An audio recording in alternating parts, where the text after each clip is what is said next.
Basically, the way I recharge is like I need to be alone. So I can't be in a social setting and recharge.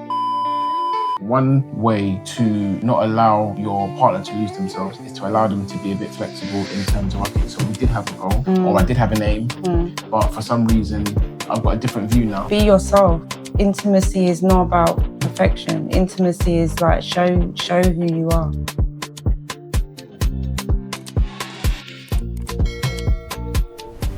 How to not lose yourself in marriage. How to not lose yourself in marriage. Well, first of all, I would say doing our marriage prep course before we actually got married was one of the ways that helped us, I think, because we took away a lot of the tools that they gave us, which was to kind of find out how we recharge, what kind of makes us tick, what helps to keep marriage alive.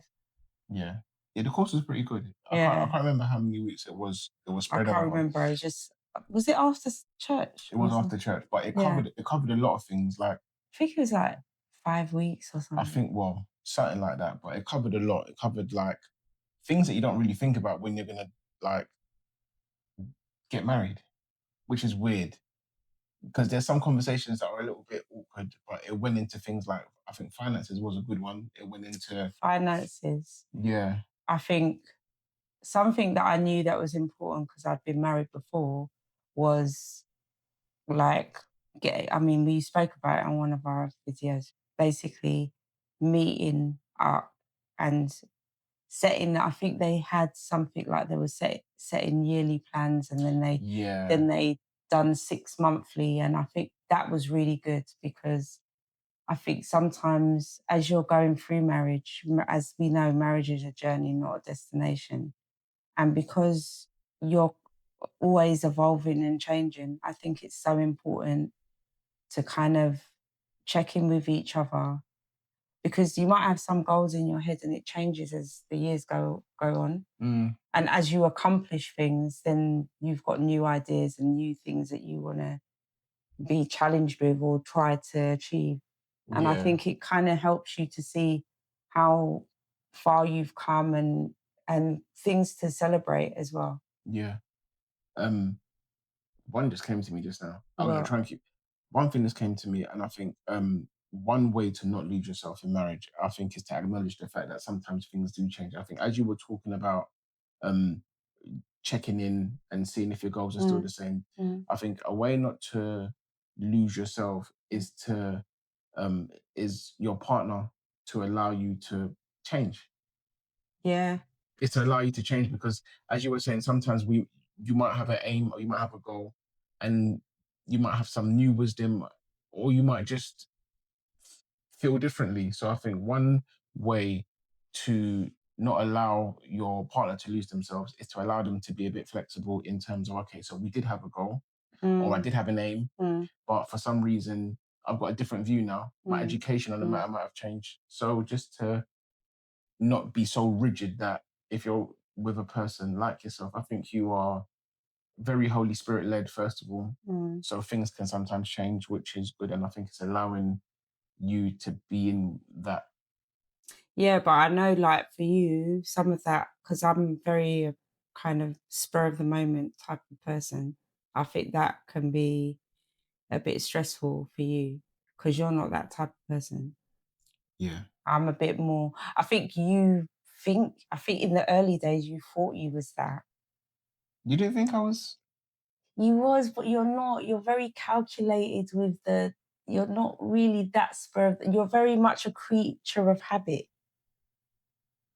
So what you're trying to say is that like you got your hair cut on a certain day and like that had to happen. Do you understand what I mean? Like I'm not that rigid with it. But so would you then say that my spur of the moment was in the confines of a few different things? Like in the confines of haircut. So even if we go on holiday, you're still trying to get that haircut on the same day, like mad.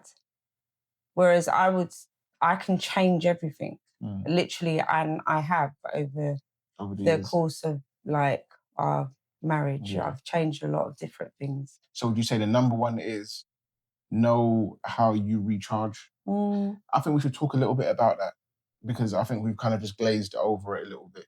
Okay, quick though.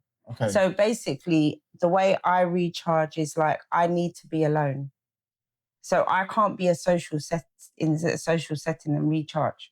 Okay. Whereas I am different. I get more restoration through just being around and Chatting and seeing people. yeah. So part of us not losing ourselves is me respecting the fact that I can't expect you to recharge the way that I recharge. And then you also can't expect me to recharge the way I do. Yeah. So that's definitely an important one. Even though we have an appreciation for each other. So that's the key thing, is not trying to make your partner be the same as you, you know? So I think that's important. Tracking you again. I know. It loves me. Do you know what's crazy? Yeah. Because you're short, because you're shorter, Yeah. it's tilted down to you. There you go. Yeah. So I have to sit You up. gotta sit up. You can't slouch. I can't slouch. Yeah. I have to sit up straight. Yeah. So I think that's one of the most important things. I think, what else? I would say not trying to change. Well, you see. Not trying to be perfect. Yeah. Not trying to make your partner perfect. It's not trying to change your partner. Yeah. Like a lot of people get into relationship think, just if they would do that a bit better, then, you know, but if they don't do it, if they change nothing, would you still love them? And I have had to face that a lot in our marriage. Like, if you don't pick up your socks, will I still love you? Yes, I still love you.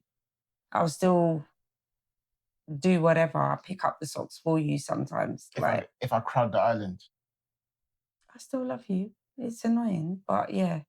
Yeah. Do you want to talk about It doesn't mean that it's not going to irritate, because those things generally, some days I'm cool with it and I'm like, it's cool.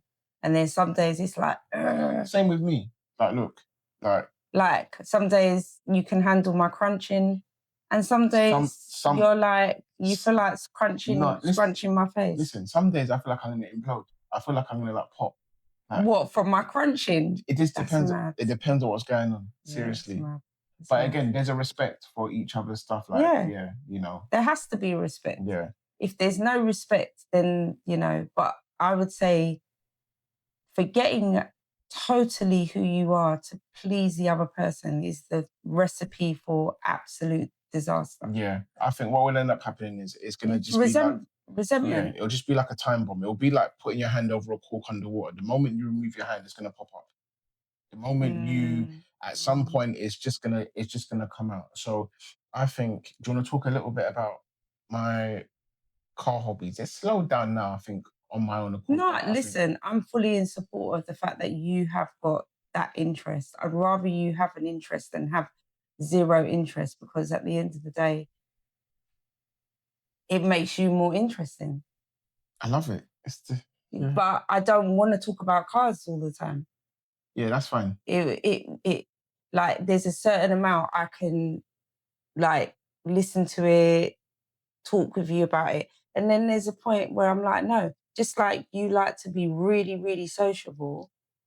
And I appreciate it. I like talking to people, but then there's a bit where I'm like, nah, I need to spend time alone with God in my thoughts, praying and just feeling like I'm at one with myself and God.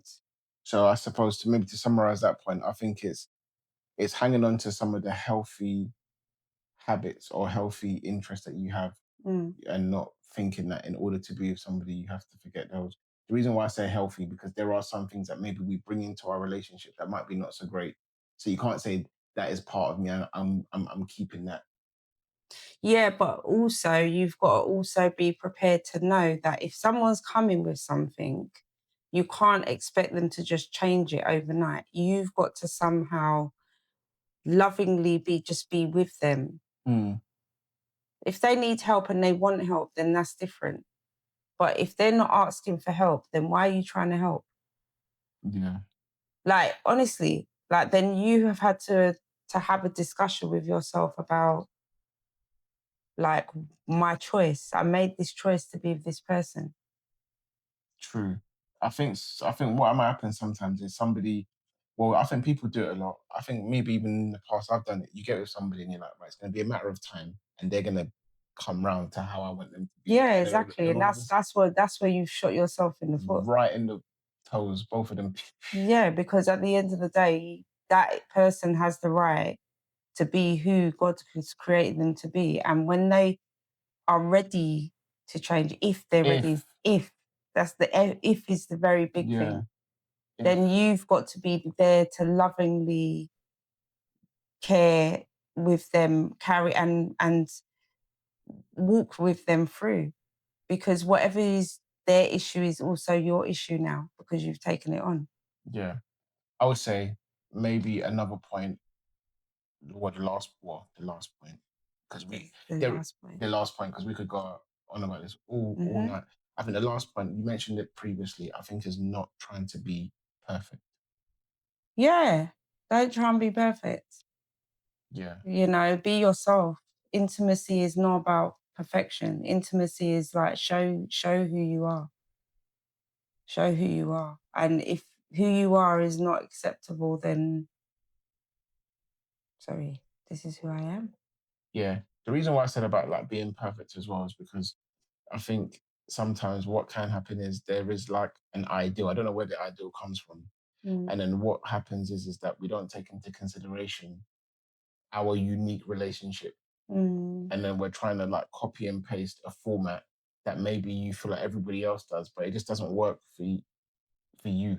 mm. So I would say definitely it's not being perfect. Well, not trying to be whatever that is. Not trying to be perfect. Yeah. Some days it's going to be raggedy. Some days it's going to be good, and it's just the reality of life. Hmm. So we hope that was helpful. Yeah, hope that was helpful. We're not trying to do like no half an hour like our last one. But yeah, hope you enjoyed it. And yeah, you can like, share, and comment. If you've got any comments, then we'll respond. Or any questions you might want to ask. Yeah, any questions you might want to ask, listen, feel free. We're here as we're just sharing our experiences, and yeah, we want to be helpful and just know that we want to be the people that we wish we had when we was starting out, basically. Yeah. Yeah, And if I look stiff right now, it's because I'm trying to stop this camera from tracking me because like as I go like this, it's going, look. I think it's a cool feature though. I really Yeah, do. okay, but it's just gonna follow me. I'm sure if I go all the way over, you see, look, I don't need to do that. Don't want to cut you out. To the left. Okay, let's do it together. No, because it doesn't make any It difference. It's not. does. It's not following you. No, but if I go with you, like, No, so no, let's it's all right. go this way. Come this way. Go this way. Come this way. See? Yeah. So I think that's it. We actually Okay. got there in the end. Okay. Bye.